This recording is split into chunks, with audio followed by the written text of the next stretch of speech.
फक्त छगन भुजबळचं नाव घेऊन की छगने असा छगण्याचं हे करून बोले म्हातारा झाला डंगर झाला, ह्या त्यांच्या भूमिका आहे.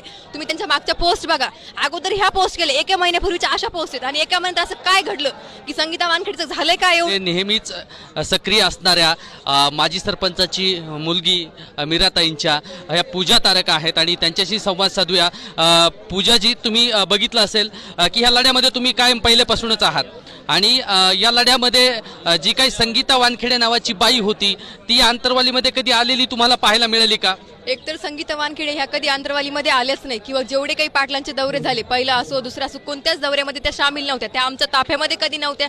आणि एक मराठा म्हणून त्यांची काय त्यांनी आतापर्यंत समाजाला काय दिलंय की अगोदर फक्त छगन भुजबळचं नाव घेऊन की छगने असा छगण्याचं हे करून बोले म्हातारा झाला डंगर झाला, ह्या त्यांच्या भूमिका आहे. तुम्ही त्यांच्या मागच्या पोस्ट बघा, अगोदर ह्या पोस्ट केले, एका महिन्यापूर्वीच्या अशा पोस्ट आहेत आणि एका महिन्यात असं काय घडलं की संगीता वानखेडेचं झालंय काय एवढं की ती आता पाटलांचा एवढा द्वेष करायला, कारण काय? आणि मग नंतर रडून लाईव्हच्या माध्यमातून सोशल मीडियावर की बाबा मला अशा घाण कमेंट येल्या, तू घाण कामं करशील ना बाई तर घाणच कमेंट येणार. एक बाई म्हणून आम्हाला छत्रपतींचा आशीर्वाद किंवा त्यांची वळण किंवा त्यांची शिकवण आणि संस्कार म्हणून तुला बाई म्हणून नीट बोलायलो.